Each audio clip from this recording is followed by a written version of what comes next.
হঠাৎ প্ল্যান হলো ঘুরতে যাব। ভাবছি কোথায় যাব। কাছে আছে গুচ্ছগ্রাম। আমাদের এখান থেকে গুচ্ছগ্রামের দূরত্ব ২৭ কিলো। কিভাবে মাত্র ৪ ঘন্টার ভিতরে গুচ্ছগ্রাম ঘুরে আমরা চলে আসি তা এই ভিডিওতে দেখাবো।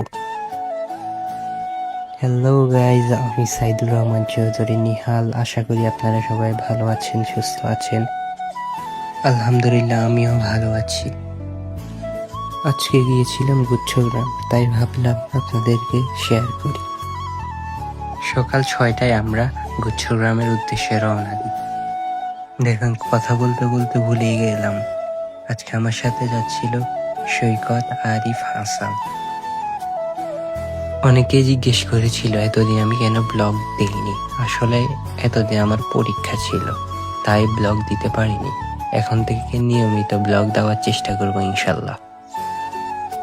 রাস্তার চারপাশের অনন্য সৌন্দর্য দেখতে দেখতে বাইক রাইড করতে করতে আমরা ১ ঘন্টার ভিতরে পৌঁছে গেলাম গুচ্ছগ্রাম।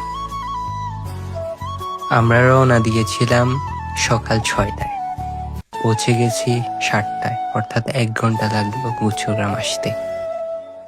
আপনারা কমেন্টে জানাবেন কারা কারা গুচ্ছগ্রাম গিয়েছিলেন। আচ্ছা, আমি তো এগুলো ট্রাভেল ব্লগ বানাই।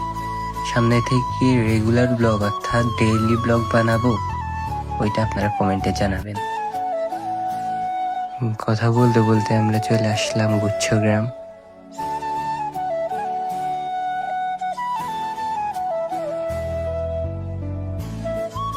এই ব্লগটা করার উদ্দেশ্য হলো, আমরা আরেকটা ব্লগ দিয়েছিলাম যেখানে আমরা সাইকেল নিয়ে গুচ্ছগ্রাম গিয়েছিলাম। তখন আমাদের হাতে পর্যাপ্ত পরিমাণ সময় ছিল না, তাই আপনাদেরকে পুরো গুচ্ছগ্রাম ঘুরে দেখাতে পারিনি। তাই ভাবলাম আজকে আরেকটা ব্লগ করি এবং গুচ্ছগ্রামটা আপনাদেরকে দেখাই। যেহেতু সকালে আমরা নাস্তা করিনি, তাই ভাবলাম নাস্তার পর্ব সেরে নিই। নাস্তা শেষ করার পর আমরা গুচ্ছগ্রাম ঘাটে আসি। ওই দূরে দেখতে পাচ্ছেন নদীর ওই পারে আরেকটা দ্বীপ আছে। এই ঘাট থেকে লঞ্চ বা স্পিড বোর্ডে করে ওই দ্বীপে মানুষের চলাচল করে। দেখুন, এই জেলে ভাইরা এখন সাগর থেকে মাছ ধরে এসেছে। এখানে বোয়াল মাছ, চিংড়ি মাছ, ছোট বড় অনেক প্রজাতির মাছ আছে।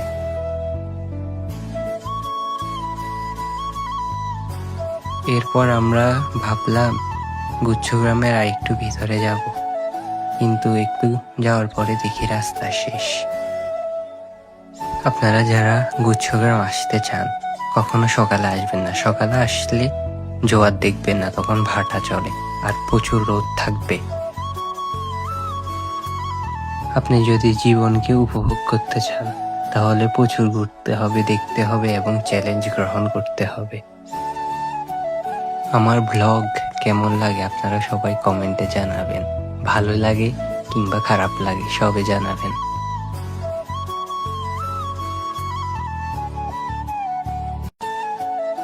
গুচ্ছগ্রাম কিছুক্ষণ ঘোরার পর আমরা মুসাপুরের দিকে রওনা দিই।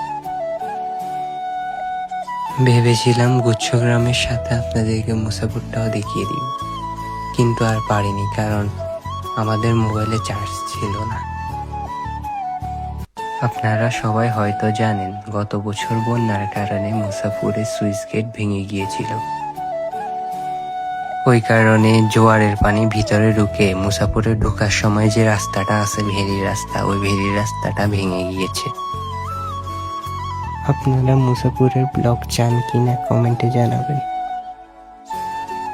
যাই হোক, সবাই ভালো থাকবেন, সুস্থ থাকবেন। দেখা হবে অন্য কোনো দিন, অন্য কোনো ব্লগে। আল্লাহ হাফিজ।